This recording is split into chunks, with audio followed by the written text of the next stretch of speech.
In Act 1, Philip comes home late from work at the hospital. So it was 10 o'clock. I'm starving. And although it is quite late, Ellen isn't home yet. Where's Mom? She went to a school board meeting. Robbie sees that his parents are very busy. You and Mom haven't had dinner together with us in almost a full week. Yeah. I feel bad about us not having dinner with the family, but our schedules are so different. A little later, Robbie talks to Grandpa. What do they talk about?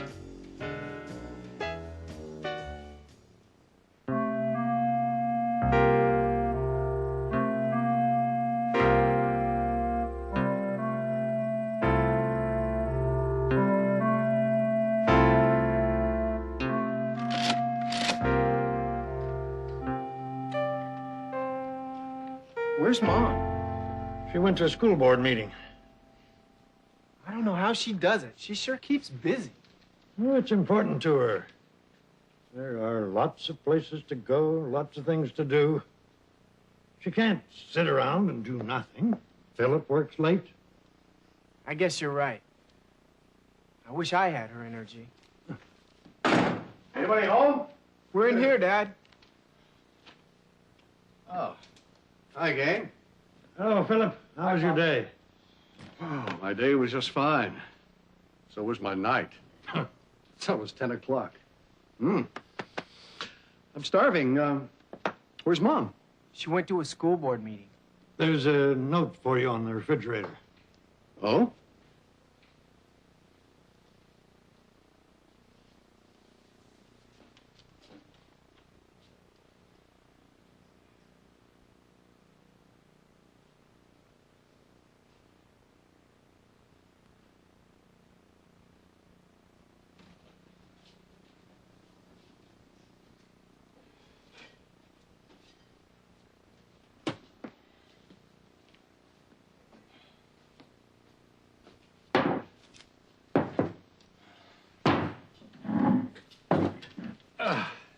Did you have dinner, Robbie? Yeah. Mike and I had a hamburger at the diner. I came home a little while ago. You've been working late almost every night this week, Dad. Aren't you exhausted? I don't have time to be exhausted. You and Mom haven't had dinner together with us in almost a full week. Yeah. I feel bad about us not having dinner with the family, but our schedules are so different. Either I'm at the hospital doing paperwork, or Mom is at a committee meeting. I frankly don't know what to do about it. I'm worried about you and Mom. You really have been working too hard. Well, I think I've had enough of that sandwich. You didn't finish it. It's not good to eat before going to bed.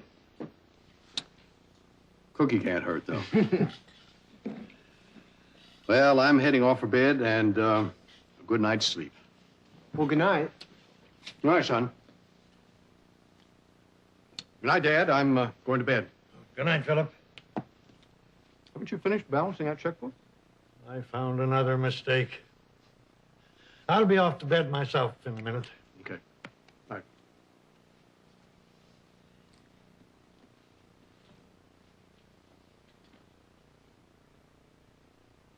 I'm really concerned about them, Grandpa.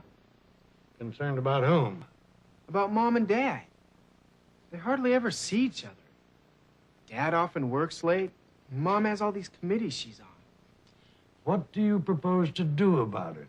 You have that look in your eye. I don't know. But there must be a way of getting them to spend more time together. Quality time.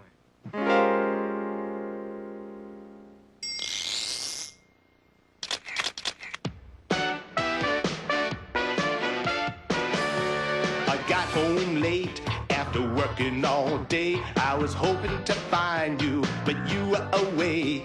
You left me some dinner, something to eat, but I won't be waiting up, 'cause I gotta get to sleep.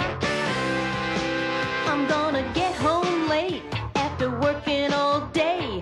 I know you'll be home, but I'll miss you anyway. I hope you find my note and have something to eat.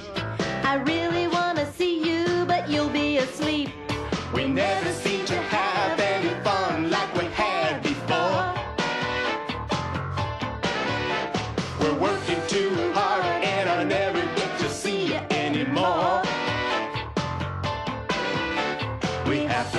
time for each other. We owe it to ourselves and one another. So why don't we do it? What do you say? Let's make some changes, we can start today. We need some quality time together. What we need is quality time. Oh yeah. We need to talk to each other, laugh with each other.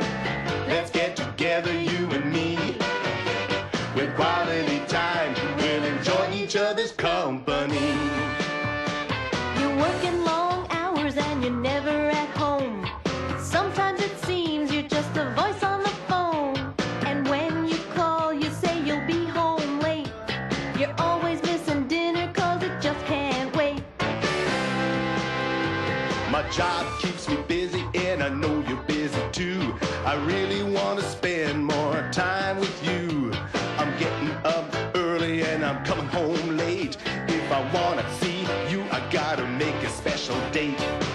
We need some quality time together. What we need is quality time. Oh yeah. We need to talk to each other, laugh with each other. Let's get together. In Act 2, Robbie tells Ellen how he feels. Dad works hard and he works late. You work hard on all your committees and you work late. Robbie wants his parents to spend some time together. I think you ought to take a vacation away from the family. Alone. But Ellen knows that she and Philip are too busy to take a vacation. So Robbie tries again. I think I have an idea. What is Robbie's idea?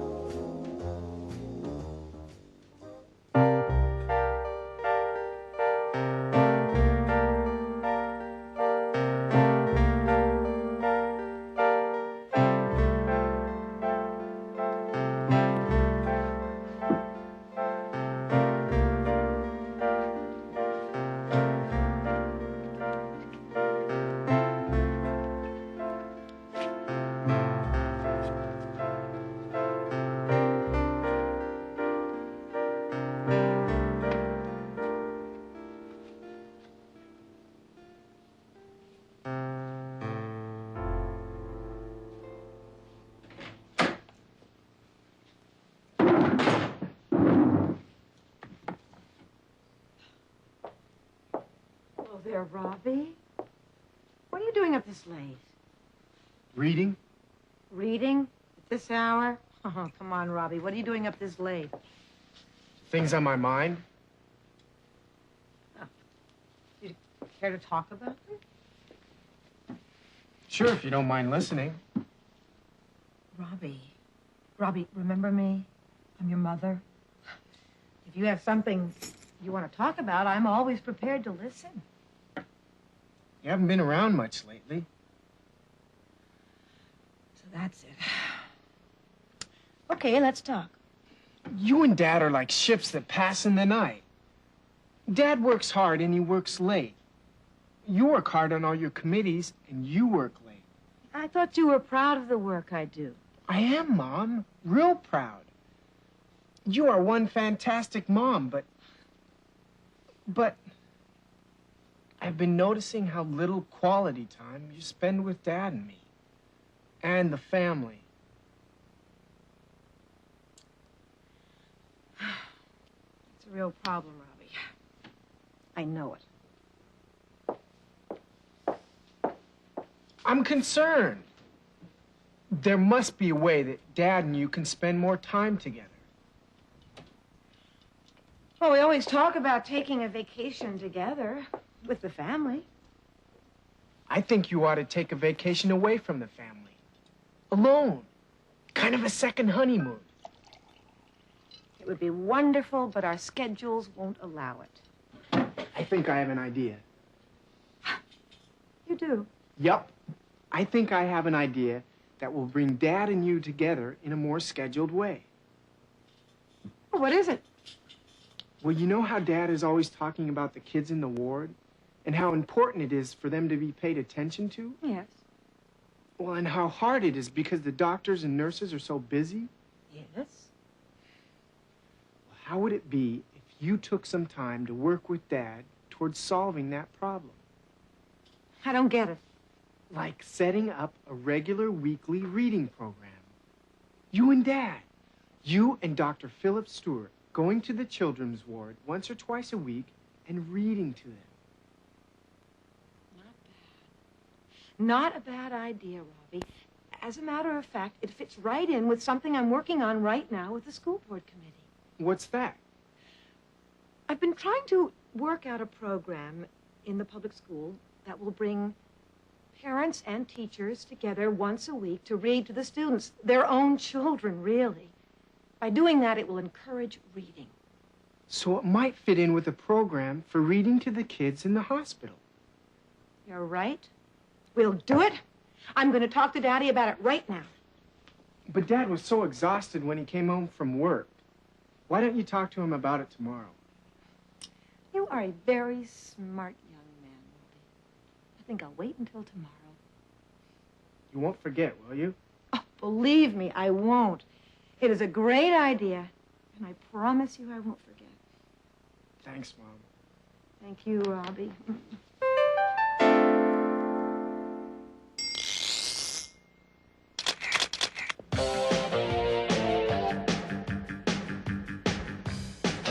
I don't get it. I don't understand. I don't follow you. No, no. Oh, no, no. Run that by me again, because I don't understand. No, no. I don't get it. I don't get it. What do you mean? I don't get the picture. Huh? I don't get it. Explain it all again, 'cause I don't understand. No, no. I don't get it. What are you trying to say?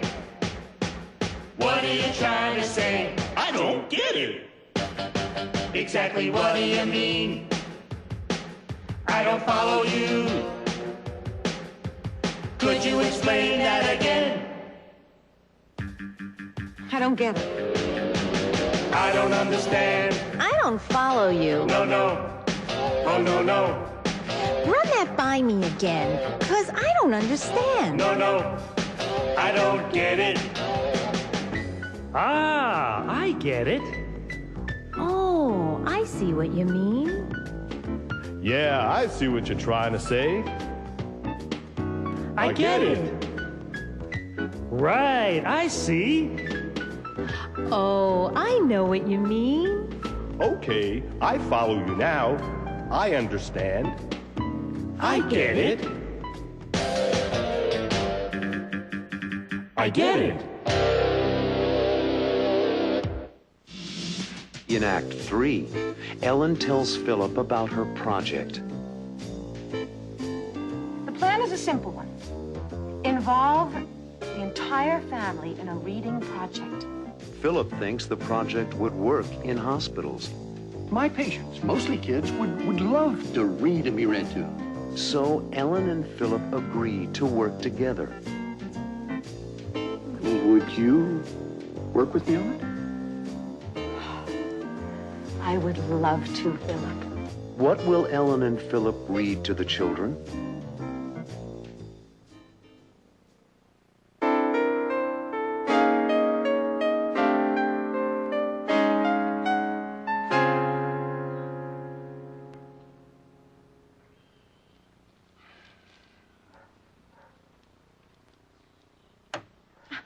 Good morning. Oh, what a wonderful morning. Don't the flowers smell wonderful? Good morning, Ellen. Yes, they do. That's why I'm reading my paper and having my coffee on the patio this morning. Ah, it does smell sweet. How was your school board meeting last night? You must have come home very late. Did you find the sandwich I made for you? Thanks, dear. I was so tired I didn't even finish it. Philip, I've been working on a special project with the school board, and I'd like your opinion about it. What is it? I've been trying to find a way to encourage reading. Good luck. Oh, I think I may have found a way to do it. Yeah, tell me about it. I work with families every day, Ellen. I see how people spend their leisure time, young and old. Mostly watching television. Mm-hmm. Well, that would be okay if, and I repeat, if people took the time to read. I couldn't agree with you more. The question is, how do we get them to read more? I think you're going to give me the answer to that question. You have that look in your eye. I do have an answer, Philip, or at least I think I do. Well, tell me about it. The plan is a simple one. Involve the entire family in a reading project. In the home? Yes, in the home, but first in the schoolrooms. Interesting. But how do you plan to do that? By arranging with the public schools to schedule 1 hour a week to start with. During that time, parents are invited to attend and to read along with the children, their children. It can go beyond the school system, Ellen. Really? I guarantee you it would go very well in the hospitals. Yes, my patients, mostly kids, would love to read and be read to. You think so? I know so. Maybe we can experiment with your patients and see how the plan works. I love the idea. Would you work with me on it? I would love to, Philip. And that way, we'll spend more time together, Ellen.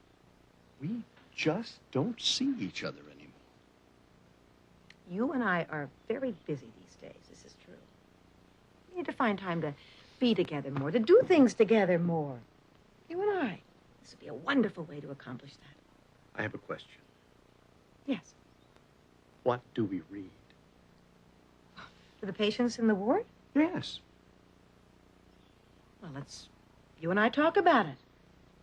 What would you like to read to them?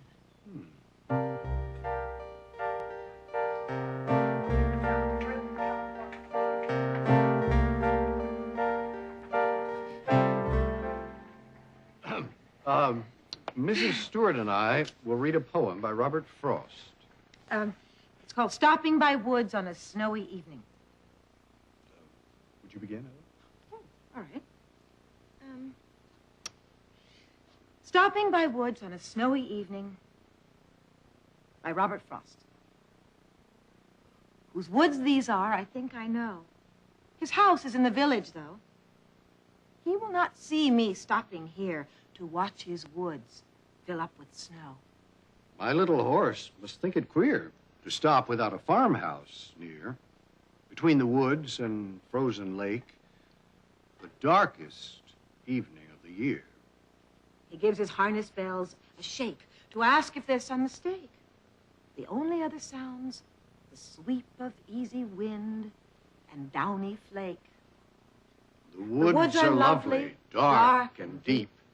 But I have promises to keep and miles to go before I sleep. And miles to go before I sleep.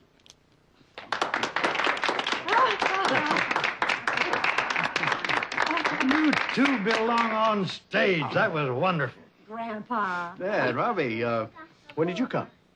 We've been listening to you both. These are lucky kids. Do you enjoy reading together?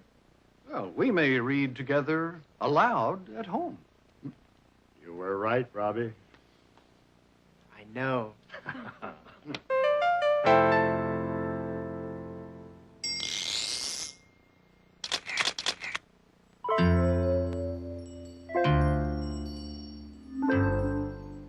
Whose woods these are, I think I know. His house is in the village, though. He will not see me stopping here to watch his woods fill up with snow. My little horse must think it queer to stop without a farmhouse near, between the woods and frozen lake, the darkest evening of the year. He gives his harness bells a shake to ask if there is some mistake. The only other sound's the sweep of easy wind and downy flake. The The woods are lovely, dark and deep, but I have promises to keep, and miles to go before I sleep, and miles to go before I sleep. Whose woods these are, I think I know. His house is in the village, though. He will not see me stopping here to watch his woods fill up with snow. My little horse must think it queer to stop without a farmhouse near. Between the woods and frozen lake, the darkest evening of the year. He gives his harness bells a shake to ask if there is some mistake. The only other sounds the sweep of easy wind and downy flake.